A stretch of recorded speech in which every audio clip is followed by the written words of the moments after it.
그러니까 지난번 강의 말씀에 마태복음 13장을 마치고 이제 14장 안으로 여러분들을 인도합니다. 자, 13장에서는 우리가 말씀을 나누었듯이 예수님께서 천국은 어떤 곳인가, 천국에 대한 계시, 그 비밀을 풀어주시는데요.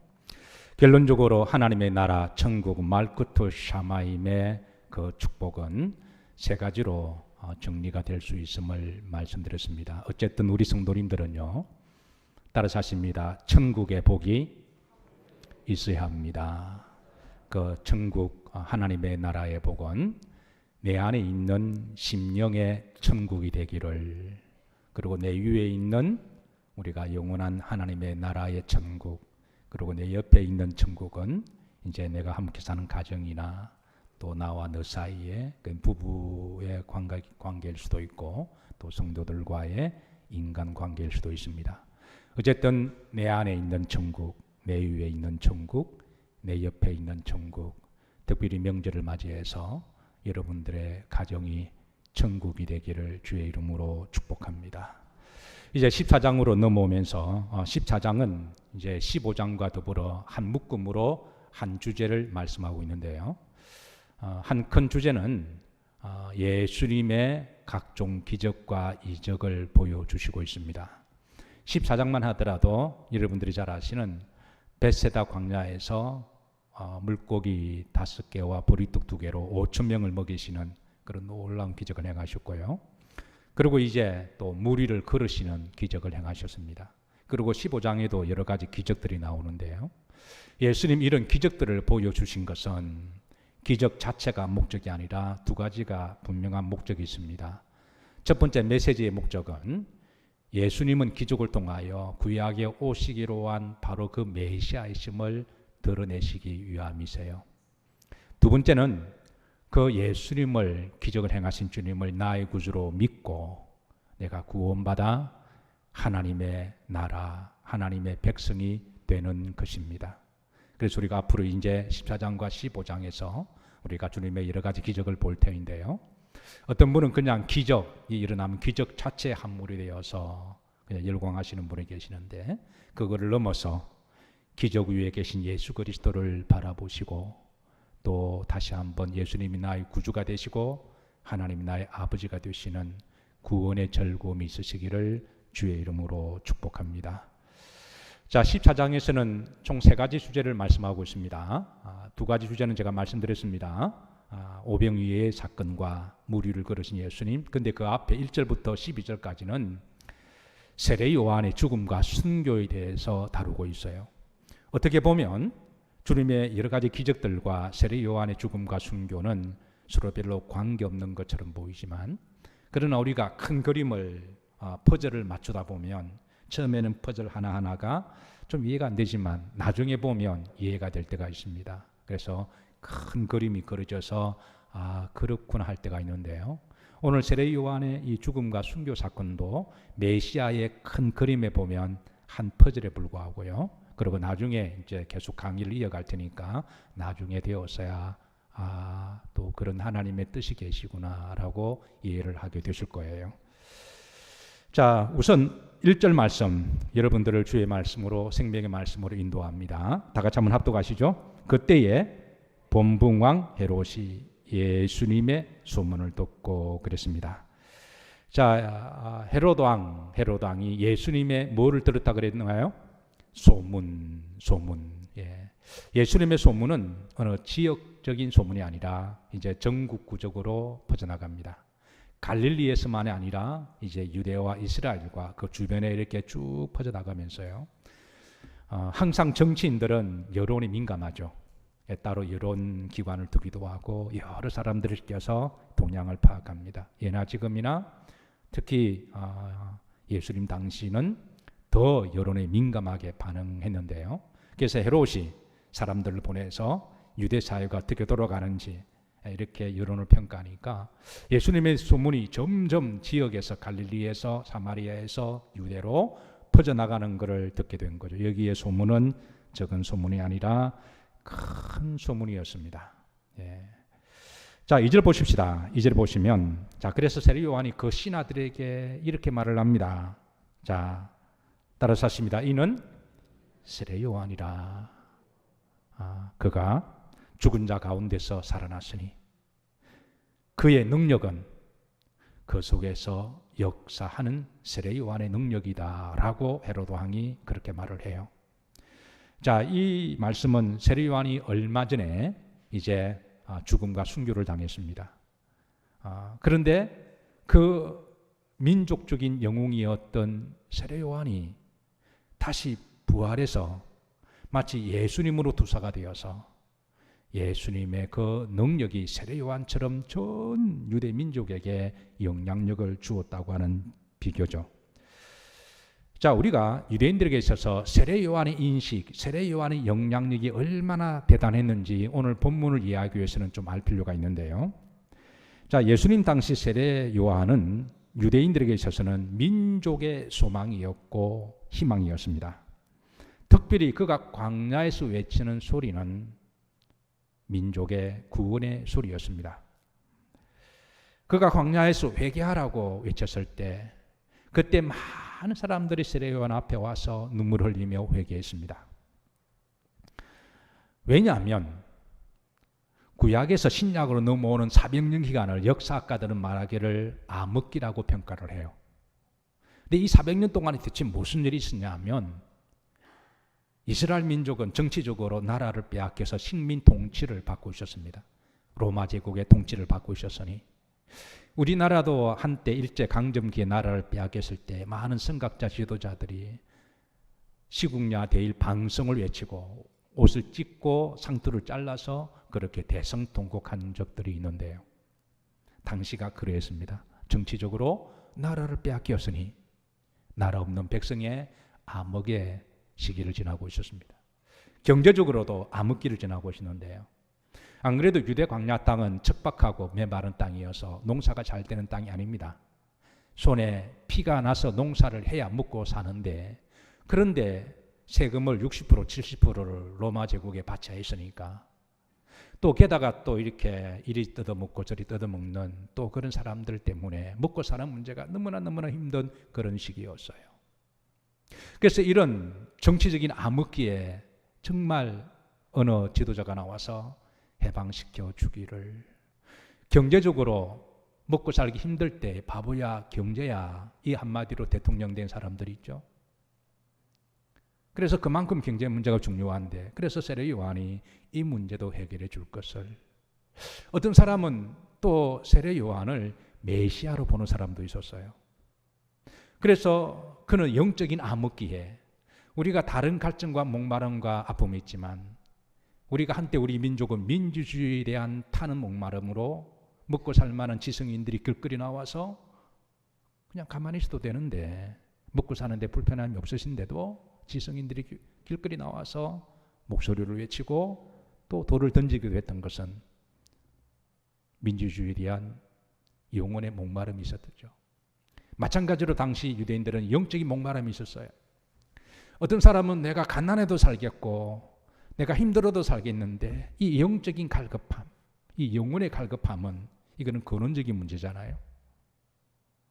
어떤 사람은 그거 없어도 먹고 살면 된다고 말하는 사람이 있지만 또 어떤 사람은 굶어 죽어도 영혼만큼은 내가 좀 갈증이 해결되기를 바라는 사람들이 있죠. 그래서 세례 요한이 영적인 지도자가 되기를 바라는 마음에서 그가 광야에서 외치는 소리에 사람들은 구원의 소리를 열광을 했었고, 그가 요단강에서 세례를 주었을 때에 통계적으로 보면 그 당시에 유대인들, 이스라엘 사람들이 한 번쯤 와서 다 세례를 받았다는 거예요. 그 정도로 세례 요한의 그 영향력과 인식은 대단했는데요. 자, 그런데 이런 세례 요한의 영향력과 그의 말빨, 그의 이미지가 워낙 유대 민족을 움직일 수가 있어서 헤롯 왕도 세례 요한을 함부로 할 수가 없었습니다. 만약 그를 잘못했다가 밀란이 일어나서 그 밀란이 폭동이 일어나게 되면 로마 정부에 보고가 되면 로마 황제가 식민 통치령을 맡겼던 헤롯 왕에게 이렇게 자리를 빼앗아 갈 수가 있어서, 그래서 세례 요한만은 함부로 하지 못했던 것이 그 당시에 세례 요한의 영향력이었습니다. 자, 그래서 오늘 5절 말씀을 한번 보시죠. 헤롯이 요한을 죽이려 하되 무리가 그를 선지자 여김으로 그들을 마하더니 두려워하더니. 그러니까 세례 요한을 죽이고 싶은데 죽이지 못한 것은 그 뒤에 많은 민족이 있어서 죽이지 못했습니다. 자, 다시 한번 1절 보십시다. 여기 보면 분봉왕 헤롯에 대한 정보를 주고 있습니다. 이 헤롯은 정확하게 말하면 헤롯 안티파스 왕을 이야기합니다. 마태복음 2장에 나오는 헤롯이 아닙니다. 이름은 성은 같은데 이름이 달라요. 헤롯 왕에게는 3명의 아들이 있었습니다. 헤롯 왕이 마태복음 2장에 나온 헤롯 왕이 죽을 때에 그 3명의 아들들에게 유대 전 지역을 분할해서 나누어 주는데요. 그래서 첫 번째 아들이 헤롯 아킬라오라고 하는 아들이 있었고, 둘째 아들은 따라서 하십니다. 헤롯 안티파스. 오늘 헤롯 왕은 이 헤롯 안티파스를 이야기를 해요. 세 번째는 헤롯, 따라서 하십니다. 빌립. 성은 같은데 이름은 다 다릅니다. 근데 일컬어 그냥 헤롯이라고 성경은 번역해서, 성경을 읽는 독자들은 좀 헷갈릴 수도 있습니다. 지도 한번 보시죠.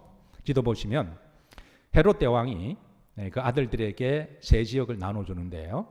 이제 그 남쪽 유대 예루살렘 지역과 사마리아 지역은 첫 번째 아들 헤롯 아킬라오에게 통치를 맡기고요. 그리고 이제 왼쪽에 갈릴리 이 서쪽은 이제 오늘 본문에 나온 헤롯 안티파스에게 맡기고, 오른쪽은 헤롯 빌립에게 그렇게 통치를 맡깁니다. 그런데 이 세 명의 아들 중에 가장 영악하고 배약스럽고 교활하고 그리고 엄난하고 그리고 악한 왕이 바로 헤롯 안티파스 왕입니다.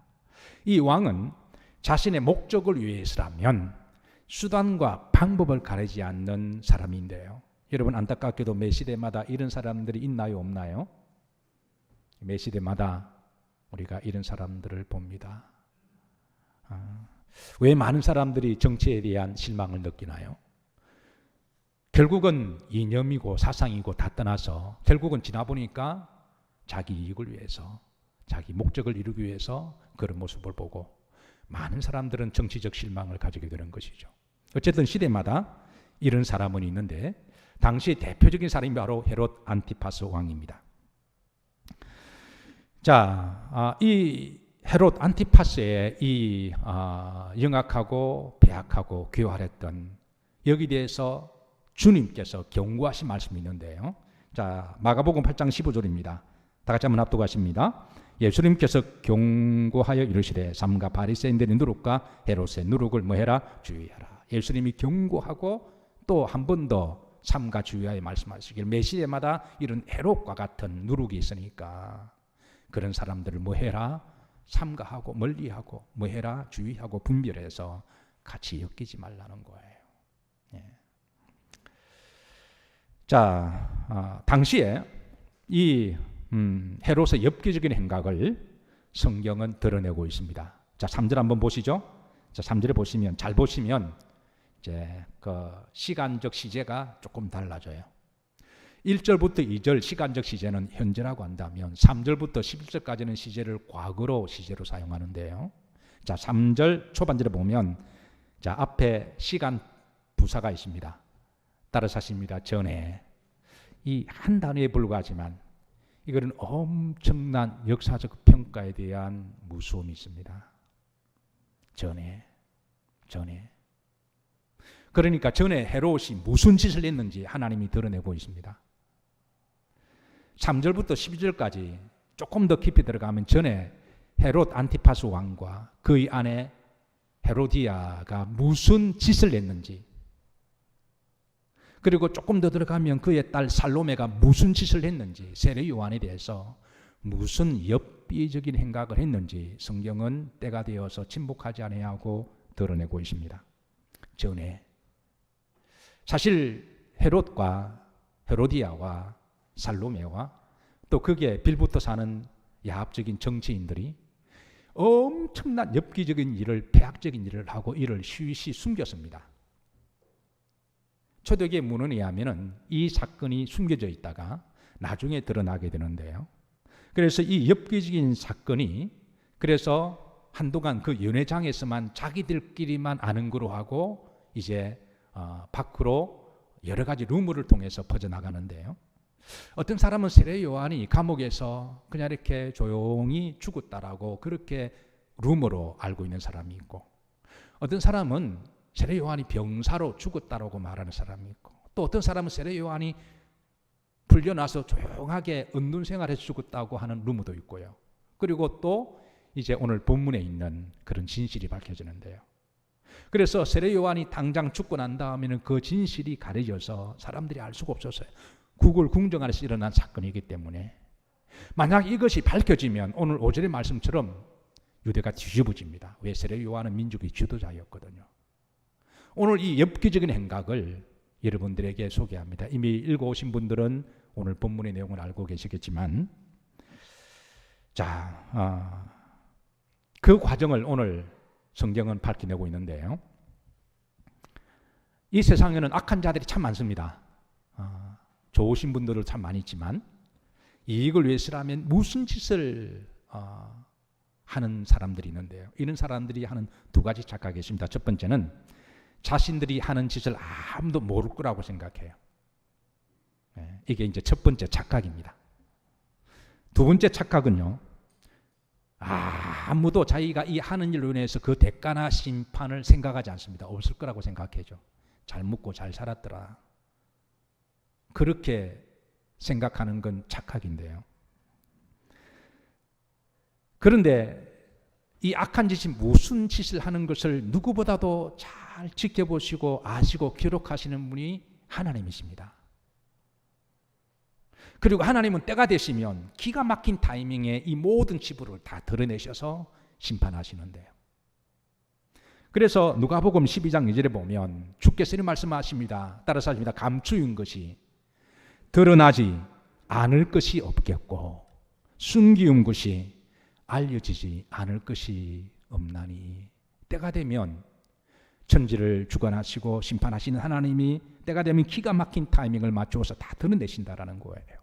그리고 하나님은 뿌린 대로 심판하신다라는 것이죠. 그래서 성경의 잠언서에서 성경 전반에 주시는 메시지가 있습니다. 너희들은 악의 형통을 보고 시기하거나 부러워하지 말라 그러세요. 악의 형통, 성경은 잠시 그들이 형통할 수가 있지만 때가 되면 하나님이 반드시 심판하신다라는 것이죠. 사랑하는 성도 여러분, 혹이라도 주변에 악한 사람들이 형통하는 걸 보시면 너무 마음 아파하시거나 혹이라도 시기하거나 혹이라도 나도 저들처럼 저런 방법을 통해서 꽁 잡는 게 매라는 식으로 그렇게 유혹을 받지 마시기를 주의 이름으로 축복합니다. 때가 되면 하나님은 반드시 심판하세요. 드러나게 하시고 이 헤롯이 한 짓을 하나님이 다 드러내시듯이 이 말은 역으로 마찬가지 갈라디아서 보시면 선을 행하다가 낙심하지 말지니 때가 되면 거두리라. 우리가 믿음 생활하다가 때로는 시험 들고 낙심하고 좋은 일하고 선한 일을 하다가 때로는 오해받기도 하다가 에이 뭐 다 집어치우자 그러지 말라는 거예요. 환난과 시험 당한다고 해서 교회를 떠나고 예수님을 떠나고 세상 사람들처럼 살아가게 되면 거기에 대한 또 심판이 있는 바. 그래서 우리가 믿음 생활은 거룩한 길이고 복된 길입니다. 선한 일이고 좋은 일이에요. 주의 이름으로 선하고 좋은 일 하다가 때로는 낙심하고 절망할 때 실망하지 말고 갈라디아서 말씀은 따라서 하십니다. 때가 되면 거두리라. 때가 되면 거둘 것이고 무엇보다도 하나님 앞에 서게 되면 풍성하게 거두실 것입니다. 자, 4절 보십시다. 자, 이제 무슨 짓을 했는지 이들이 지난 여름에 지난 겨울에 무슨 짓거리들을 했는지 성경은 때가 되어 드러내고 있는데요. 4절 앞서갑니다. 이는 요한이 헤롯에게 말하되 당신이 그 여자를 차지한 것이 옳지 않다 하였습니다. 그랬습니다. 그 여자는 헤로디아를 말합니다. 그러니까 헤롯 안티파스 왕이 그 여자를 헤로디아를 차지했는데요. 나중에 결혼해서 이제 부부가 됩니다. 근데 이 헤로디아가 누구냐면 자신의 남동생 헤롯 빌립 왕의 와이프였습니다. 그러니까 처제였죠. 그리고 이 헤로디아는 큰 형님의 남편이니까 형부가 되겠죠. 그래서 우리가 명절이 되면 가족들끼리 자주 모이듯이 이 헤롯 왕가도 이렇게 명절이 되거나 때가 되면 자주 모였습니다.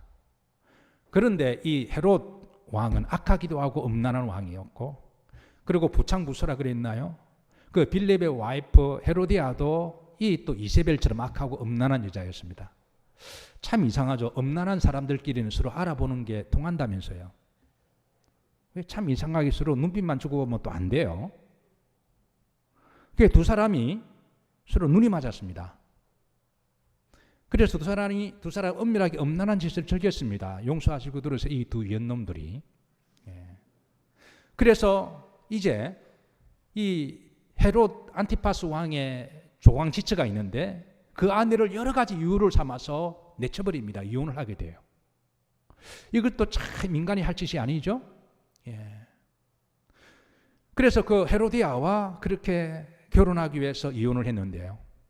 이 헤로디아 이 여자도 음란한 여자여서 자기 남편 빌립하고 이제 그 형 헤롯 왕과 안티파스가 비교를 하니까 자기 남편보다도 그 헤롯 안티파스가 더 이렇게 야심도 크고 앞으로 큰 일을 할 것 같아요.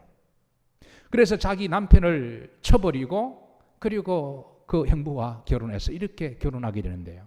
이 사건은 당시 유대 사회에서 엄청난 스캔들이었습니다. 엄청난 이그런 스캔들이었어요. 그런데 여기 대해서 누구 하나 그건 잘못되었습니다 말을 하면 헤롯 왕은 자기 이익을 위해서 수단과 방법을 가리지 않는 비약한 왕이어서 폭압적인 왕이어서 뭐 단칼에 그냥 목 10개라도 날리는 왕이어서 누구 하나 여기 대해서 말하는 사람이 없었어요.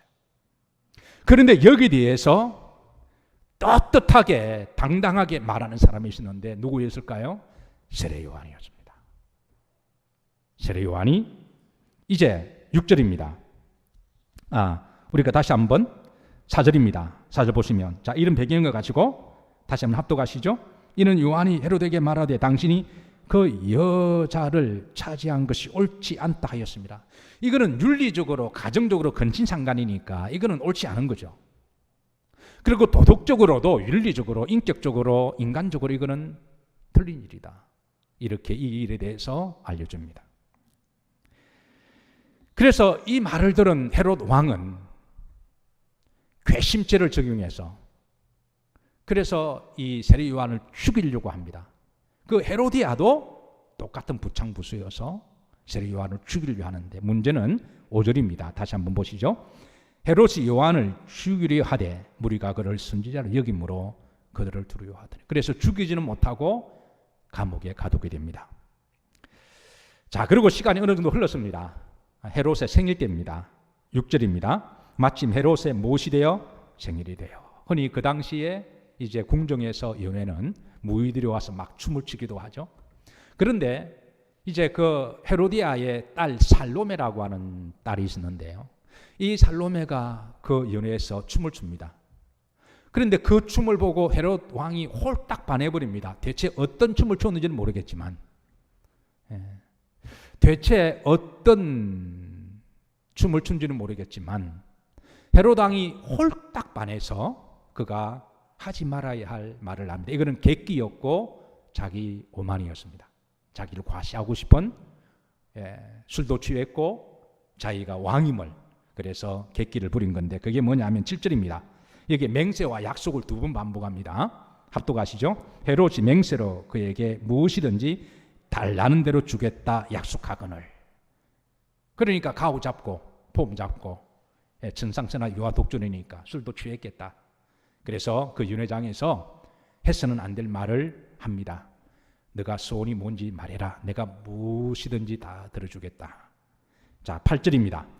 그 살로메가 이때 살로메 나이가 역사학가들은 한 16에서 20 사이로 봅니다. 그래서 이 아이 머리에서 나올 수 없는 말을 해요. 자 그게 뭐냐면 지금 옥에 갇혀있는 세례 요한의 목을 잘라서 쟁반에 담아서 가져달라는 거. 이게 아이의 입에 나올 수 있는 말이 아니죠. 애가 아무리 철이 없더라도 걔 입에서 나올 말이 아니죠. 그런데 이 말은 누구의 머리에서 나왔냐면 성경은 여기에 밝혀줍니다. 은밀하고 내밀한 그 악의 계략을 밝혀주는데요. 8절의 초반절 보십시다. 그가 누구의 시킴을 듣고 제 어머니의 시킴을 듣고, 제 어머니가 바로 헤로디아죠. 그러니까 헤로디아도 세례 요한을 죽이고 싶도록 정오하는 마음을 가지고 있었던 차에 두 사람의 그런 엄난하고 그런 세상적인 어떤 탐욕에 쩔었던 것이 폭로가 되니까 이게 너무 자존심이 상했던 것 같아요. 그래서 내가 저놈은 내가 죽인다. 그렇게 마음 먹고 있다가 헤로드 왕이 많은 사람들 보는 앞에 가호를 잡고 멋있게 말을 했는데, 그 살로메가 에미에게 와서 내가 뭐를 말할까 그러니까 목을 구해라. 그러니까 이게 헤로디아와 딸과 엄밀한 내밀한 이야기까지도 귓속까지도 하나님이 때가 되셔서 드러내신다라는 거예요. 우리말에 낱말은 누가 듣고요? 반말은 누가 듣는다? 그런데 낱말과 반말을 다 들으시는 분은 하나님이십니다. 자, 이렇게 해서 그 딸이 그렇게 머리를 요구하자 이제 헤롯이 난감해졌습니다. 그런데 가호가 있잖아요. 했던 말이 있고 술도 취했고, 그래서 어쩔 수 없이 세례 요한의 목을 가져오게 하는데요. 이거는 정말 천인공노할 일이죠. 세례 요한은 위대한 선지자잖아요. 사람을 그냥 죽여도 그거는 참 폐악적인 일인데, 그 위대하고 거룩한 사람을 목을 잘라서 쟁반을 연해 술 먹는 음란한 자리에서 이 짓 하는 것은 완전히 저들은 하나님을 잠잠케 하는 것이고 세례 요한을 모독주기 조롱하기 위한 것이죠. 근데 세례 요한이 이 짓을 하고 난 다음에 겁이 났습니다. 이게 이제 밖으로 새어나가면 나라가 뒤집어지니까. 그래서 이걸 쉬쉬쉬합니다. 연회장에 있는 사람들만 쉬쉬쉬하고 루머를 퍼뜨립니다. 정치인들이 잘하는 게 루머 퍼뜨리는 거죠. 어느 게 진실인지 당장은 모르니까. 그러니까 말만 있다가 흐지부지해져요. 루머를 퍼뜨리면. 그래서 그가 옥사에서 병으로 죽었다 해라. 아니면 그가 감옥에서 그냥 뭐 어떻게 죽었다 하더라.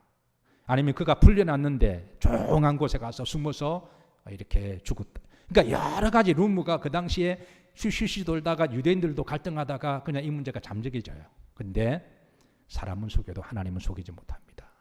하나님이 때가 되어서 이 헤로드 왕과 헤로디아와 살로메가 거기에 모여있던 사람들이 무슨 짓을 한 걸 하나님이 다 드러내시는 거예요. 따라서 하십니다. 감추인 것이 드러나지 않는 것이 없겠고 숨긴 것이 알려지지 않을 것이 없나니. 이 말은 역으로 말하면 여러분, 주의 이름으로 행하신 좋은 일들, 주의 이름으로 하신 선한 일들, 주의 이름으로 남을 섬기고 남을 돕고 구제하는 일들, 주의 이름으로 여러분이 기도하고 헌신한 것들 하나님은 다 기록하시고 하나님의 나라에서 다 하나님이 드러내시고 여러분을 위로하시고 상 주시는 하나님이심을 믿으시기를 주의 이름으로 축복합니다. 자, 세례 요한의 죽음과 장례입니다. 12절에 보면 이제 그 요한의 제자들만 이제 그 세례 요한의 시체를 가져다가 장례를 치르게 되는데요. 12절 합독합니다. 요한의 제자들이 와서 시체를 가져다가 장사하고 가서 예수님께 아뢰니라. 자, 당시 세례 요한의 죽음은요, 유대 사회 전역에 엄청난 충격이었고 사건이었습니다. 유대인들의 장례는 보통 7일 동안 합니다. 우리나라는 5일 하다가 3일로 바뀌었죠. 유대인들의 장례는 7일인데 이 7일 기간을 시부아라고 그렇게 말합니다. 시부아는 애통 그리고 곡하는 슬픈 애도의 날이라 그래서 7일 동안은 그렇게 이제 애도의 망자에 대한 애도를 보내고요. 그리고 이제 그 시부아 기간 동안에 또 장례 순서 가운데 크리아라고 하는 예식이 있습니다. 이 크리아라고 하는 말은요, 이제 망자를 위해서 옷을 찢으면서 우는 것을 말합니다. 이 크리아 헬라어 단어가 나중에 영어로 이제 번역돼서 우리가 쿠라이라고 하는 말이 여기서 나오기도 하죠. 그래서 특별히 망자와 가족 관계에 있을 때, 아니면 망자에 대한 특별한 애정과 서로 나누었던 어떤 깊은 사랑이 있을 때, 그냥 슬퍼할 수 없고 옷을 찢고 애도하는, 그걸 이제 크리아라고 그러는데요. 여러분, 세례 요한의 죽음은요, 유대인들에게 있어서 다 크리아였습니다. 옷을 찢고. 왜냐하면 민족의 구원의 소리, 희망의 소리, 광야에 외치는 소리가 사라졌고 더 이상 그분의 소리 들을 수 없는 그런 절망이 유대인들에게 영적인 큰 공백기로 있었습니다. 그래서 이 모든 희망과 소망이 사라지는 그 순간에 심리적으로 이스라엘 사람들은 또 다른 세례 요한을, 공백을 메울 수 있는 또 다른 지도자, 또 다른 선지자를 찾고 계시는데요. 이때 주님께서는 서서히 이제 메시아심을 드러내십니다. 그러니까 세례 요한의 사역이 다 끝난 거죠. 그래서 유대인들에 대한 그 관심과 집중이 이제 예수님께 집중이 되는데, 흥미로운 거는요, 세례 요한이 요단강에서 세례를 받을 때 그때에 모였던 통계적인 숫자가 대략 한 2만 명 정도라고 이야기해요. 역사학가 요세푸스의 자료에 따르면요, 한 2만 명 정도가 그 요단강에 모여서 세례 요한에게 세례를 받았다는 거예요. 자, 그런데 흥미롭게 재밌는 거는 이제 우리가 다음 주에 보면 이제 베세다 광야에 주님이 오병이어 기적을 하실 거예요. 그 오병이어 기적을 하실 때 민중들이 한 몇 명 정도가 예수님을 광야로 따라 나왔을까요? 흔히 남자들만 5천 명이라 그럽니다. 그런데 남자들 반드시 여자도 있죠. 나이 드신 분, 아이들. 그래서 통계적으로 하면 최소한 2만 명 정도는 모였을 것이라고 하는데요. 여러분, 우연일치 같으세요? 그러니까 세례 요한에게 기대했던 모든 열망이, 세례 요한이 죽자 그의 공백기가 예수님을 향하여 그렇게 나아갔다라는 거예요. 그래서 한때 세례 요한의 제자였다가 세례 요한을 메시아로 알았다가 따랐던 제자가 세례 요한이 죽고 난 다음에 예수님께로 갔던 제자가 대표적으로 2명 있는데요. 안드레와 사도 요한이 그랬습니다. 이 두 사람은 한때 세례 요한의 제자였거든요.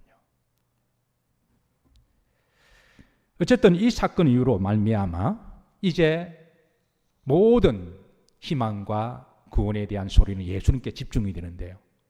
사실 세례 요한의 본질적인 사명은 예수님의 길을 딱 예비하는 길까지가 아닌가요? 그래서 마태복음 3장에 보시면 세례 요한이 자신의 사명에 대해서 정체성을, 아이덴티티를 어떻게 밝히냐면, 나는 너희로 회개하기 위하여 물로 세례를 주지만 나보다 능력이 많으신 분이 곧 내 뒤에 오시나니 나는 그의 신을 들기도 감당하지 못하겠고 신발끈 풀기도 감당하지 못하겠노라. 나는 불과 성령으로, 그분은 불과 성령으로 세례를 주실 것이다. 나는 물로 세례를 주지만 그분은 불과 성령으로 세례를 주실 것이다. 그는 흥하여야겠고 나는 사라져야 하리라. 오늘 찬양했던 내용 가사가 그렇죠. 그리고 누가복음 3장 1절에 보시면, 이어서 보시면 누가복음 3장 4절입니다. 선지자 이사야 책에 기록된 바, 구약의 선지자 이사야가 예언하기를 광야에서 외치는 소리가 있을 것인데, 그 소리가 뭐냐면 너희는 주의 길을 준비하고 예비하라. 그의 오실 길을 곧게 하라. 이 말은 앞으로 예수님 전에 한 선지자가 오실 건데요. 그 선지자의 사명이 뭐냐 하면 주님의 메시아의 길로 오도록 길을 닦고 젖병을 평탄케 하는 게 그 세례 요한의 사역이라는 거예요. 그래서 인간적으로 보면 세례 요한은 비교적 젊은 나이에 죽음을 당했고, 우리가 신앙적으로 말하면 순교를 당한 겁니다. 그런데 세례 요한의 사역은 딱 그까지라는 거예요. 딱 세례 요한의 사역 그까지고, 그가 사명을 다 감당하고 난 다음에 그는 이제 죽음과 순교를 당하게 됩니다. 자, 그런데 오늘 본문에 보시면 한 가지 이상한 점이 있습니다. 12절 보시면 이 세례 요한의 장례식을 딱 한 줄로만 기록하고 있습니다.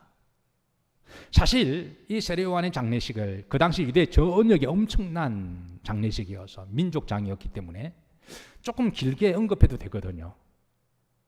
그리고 유대 장례의 7일 동안의 장례 예법은요, 그 예식 순서가 굉장히 까다롭고 많습니다. 그런데 왜 딱 한 줄만 기록했을까요? 자, 우선 한 줄만 한번 합독합니다. 12절.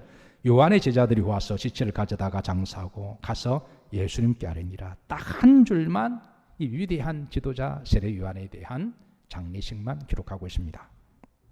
왜 그랬을까요? 사실 죽음과 장례를 어떤 관점에 따라 보느냐에 따라서 완전히 의미가, 삶의 방향이 달라지는데요. 어떤 사람은 세례 요한의 죽음에 대해서 이렇게 생각하는 사람도 있을 거예요. 개죽음이다. 어떤 사람은 그렇게 평가하는 사람도 있을 겁니다. 전 개죽음이다. 개도 저렇게 안 죽는다. 어떤 사람은 인생은 허무하다. 아둥바둥 살 필요가 없다. 이렇게 또 평가하는 사람도 있고, 또 어떤 사람은 억울하고 원통하고 분해서 못 살겠다. 아니 어떻게 저렇게 죽일 수가 있어, 사람을 머리 잘라 쟁반을 담아. 그런데 또 어떤 사람은 이게 아주 역설적인데요, 가장 영광스러운 죽음이었다. 나도 인생을 살다가 저렇게 맞이했으면 하늘 그렇게 바라보는 사람도 있다라는 거예요. 자, 여러분들은 오늘 본문을 읽으시면서 세례 요한의 죽음에 대해서 어떻게 평가하십니까? 중요한 것은 세례 요한은 자신의 죽음을 어떻게 생각하고 있었을까요? 뭐니 해도 당사자가 중요한 거죠. 누가 뭐니 말을 해도 당사자는 자신의 죽음에 대해서 어떻게 평가하고 받아들였을까요? 만약에요, 세례 요한이 그가 살려고만 마음먹으면 그는 얼마든지 살 수가 있습니다. 헤롯 안티파스 왕에게 약간만 협조하면 그는 부귀 영화를 충분히 누릴 수가 있는 위치에 있는 사람입니다. 굳이 남이 뭐 결혼하든 뭐 하든 죽이 되든 밥이 되든 말 한마디 하지 않아도 됩니다. 서로 그가 감옥에 가서 머리 한번 수그리고 내가 잘못했다 말하면 헤롯은 그를 정치적으로 얼마든지 이용할 가치가 있기 때문에 그렇게 풀어줘도 됩니다. 그런데 이 세례 요한의 죽음은 너무 당당하고 전혀 불안해하지 아니하고 조용히 받아들입니다. 여기에 대해서는 그 어떤 비굴함도 없고 그 어떤 미련도 없어요. 왜 그랬을까요? 사람은 내가 죽음을 어떻게 받아들이고 어떻게 해석하느냐에 따라서 내 삶의 방향이 달라진다 그랬잖아요. 세상 사람들은 너 죽을래 그러면 어떤 사람은 벌벌벌 무서워떱니다. 교회 와서 제일 많이 하는 기도가 하나님 살려주세요, 살려주세요. 물론 이해는 됩니다. 병원에 가서 의사가 당신 죽습니다 그러면 그냥 그 자리에 주저앉는 분도 계시고요. 어린아이들이 싸우다가 너 죽을래 그러면 거기서 그냥 왕처틀 당하고 왕따 당하고 그것도 감수해요. 그런데 어떤 사람에게 있어서는 자기 목숨을 아끼지만 오히려 담담하게 받아들이고 그 앞에 비굴하지 아니하고 오히려 그 죽음의 너머를 바라보는 사람들이 있거든요. 세례 요한이 자신의 죽음에 대해서 어떻게 이렇게 담담하게 조연하게 받아들일 수 있었을까요? 그것은 첫 번째는 그런 죽음이 끝이 아니라는 걸 알았기 때문에 그렇습니다. 우리가 하나님을 믿는다고 하는 것은, 신앙생활을 한다고 하는 것은 단순하게 이 땅에서만 육적인 삶만 잘 먹고 잘 살았다라 그게 아니잖아요. 히브리서 11장에 보면 우리보다 앞서 살았던 많은 믿음의 사람들은 본향을 찾는 사람들이고 마침내 찾았다라고 그 답을 주고 있습니다. 우리는 어떻게 보면 다 방랑하는 나그네로 살아가다가 마침내 고향을 찾은 순례자의 여정이 믿음의 여정인 줄로 믿습니다. 마침내 찾았다면, 마침내 찾지 못했다면 불안할 수도 있고 두려워할 수도 있다면, 찾았다면 나를 영원히 심판하실 하나님 앞에 그때 그 죽음에 대해서 평가받는 것이 가장 정확한 평가가 아닐까요? 세례 요한의 죽음에 대해서 이 사람이 이런 말하고 저런 말하고 그거 남들의 평가는 사실은 그렇게 중요하지 않습니다. 그리고 한 발 더 나아가서 세례 요한 자신이 평가하는 것도 사실은 그것도 결론은 아니죠. 중요한 하나님이 평가하시는 거죠. 자, 이 세례 요한의 죽음에 대해서 하나님이 어떻게 평가하시는지 이 죽음에 대해서 마태복음 11장 11절에 이렇게 평가를 하세요. 한번 보시죠. 합독하십니다. 내가 진실로 너에게 말하노니 여자가 낳은 자 중에 세례 요한보다 큰 이가 일어남이 없도다. 이거는 엄청난 평가고 축복입니다. 여자가 낳은 아들 중에 아브라함도 있고 이삭도 있고 모세도 있는데요. 그런데 120살 살았던 모세보다도 그리고 175살 살았던 아브라함보다도 이 세례 요한의 31~2살 정도 살았던 이 짧은 연한이 훨씬 더 복이 있다고 하는 것은 하늘나라에서 영원한 하나님의 상급이 있다고 하는 하나님의 평가라고 하는 것이죠. 우리가 한 사람의 인생을 평가할 때요, 그 사람의 연수를 가지고 평가하면 답이 없습니다. 한 사람의 인생을 평가할 때 그 사람이 공부를 많이 했고 적게 이런 식으로 평가하면 답이 없습니다. 한 사람의 인생을 평가할 때 돈을 많이 벌었느냐 적게 벌 이런 식으로 인생을 평가하면 답이 없습니다. 한 사람의 인생을 평가할 때 그가 권력을 가졌느냐 장관이 되었느냐 이렇게 평가하면 이건 답이 없어요. 한 사람의 인생의 평가는 하나님이 하십니다. 그래서 하나님이 보실 때 세례 요한은 그는 이 평가가 누구보다도 잘 알았기에 그는 죽음에 대해서 우리가 인간들이 볼 때는 너무 초인하게 담담하게 받아들였다라는 거예요. 우리도 언젠가는 마지막에 다 각자 이럴 때가 올 터인데, 이렇게 살아든 저렇게 살아든 몇 년을 살아든 이럴 때가 반드시 올 터인데, 사는 것은 자기의 선택이고 자기의 옵션이지만 그에 대한 판결은 하나님이 하시는 거잖아요. 우리가 이런 식으로 맞이한다면 그게 얼마나 복일까요? 여러분, 이 말씀이 여러분들에게 너무 부담이 되시나요? 오늘 세례 요한의 죽임이 어떤 사람이 너무나 무거운 말씀인가요? 우리가 뒤집어 보면 예수님이 이보다 더 큰 영광이 없다 하셨잖아요.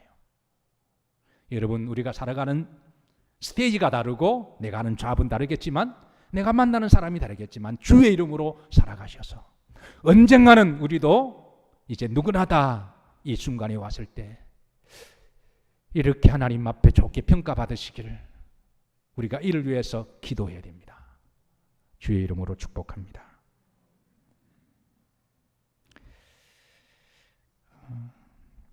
오늘 본문에 세례 요한의 평가는 하나님이 이렇게 아름답게 하시지만 한때 지멋대로 살았던 무슨 짓을 했던 이 헤롯과 헤로디아와 살로메는요, 영원토록 하나님의 심판이 있다는 거죠. 말씀을 정리하면서 여러분, 성경에 본향에 대한 스토리가 의외로 많이 있어요. 요한계시록만 있는 게 아니라 창세기부터 성경 전반에 본향에 관한 이야기가 많습니다. 그리고 그 본향은 궁극적으로 우리가 가야 할 우리의 고향, 하나님의 나라임을 알려주고 있습니다. 우리는 이번 주에 추석을 지나고 있습니다. 형제들끼리 행복한 만남과 명절이 되시되 또 육신의 부모님께 이렇게 잘 공경하고 잘 섬기시되 우리의 영원한 본향을 한 번 더 깊이 묵상하시고 그리고 우리의 영원한 하나님 아버지를 더 깊이 예배드리시고 세례 요한처럼 우리도 사명을 잘 감당하시는 믿음으로 살아가시기를 주의 이름으로 축복합니다.